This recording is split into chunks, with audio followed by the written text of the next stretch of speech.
大家好，我是超子，今天用2块钱的豆腐给大家分享一道下饭菜——酱烧豆腐。首先准备一块正经的老豆腐，斜刀切成滚刀块，切好以后放入碗中备用。准备1块钱的猪肉，最好是有肥有瘦，剁成肉末。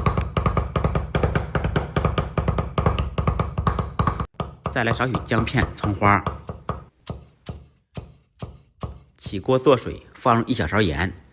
放入切好的豆腐焯水，这一步可以去除豆腐的豆腥味。在锅中煮1分钟就差不多了。煮好以后捞出控水备用。另起锅，锅烧空气，先把锅烧至冒烟，烧冒烟以后放少许油，放入剁好的肉末，把肉末炒出油，煸炒至变色。只有把锅彻底烧热，炒肉的时候才不会粘锅。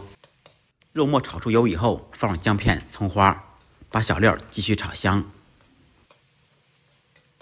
料酒、盐、锅本淋入去腥。放入2小勺东北大酱，也可以用黄豆酱来代替。继续开小火，把酱炒出香味。烹入少许生抽酱油炝锅，增加味道。然后加入2小勺清水，有条件的用高汤。放入一点点盐、白糖调味，少许胡椒粉。放入焯水的豆腐，在锅中开小火烧2-3分钟左右，把豆腐烧入味。烧豆腐的时候最好不要搅拌，可以用勺子轻轻的推或者晃动，这样豆腐就不容易碎掉。2分钟以后改开大火，勾入少许水淀粉锁住汤汁。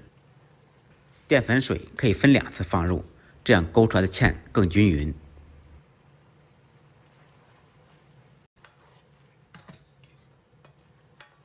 最后淋少许葱油或者香油，翻炒均匀，起锅装盘，撒上迷人的小葱花，一道非常下饭的酱烧豆腐就做好了。简单的家常菜，不一样的味道。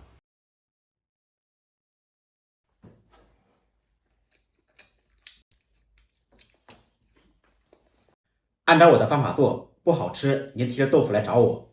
最后别忘了给超子点个赞，再忙再累记得按时吃饭。下期视频见，拜拜。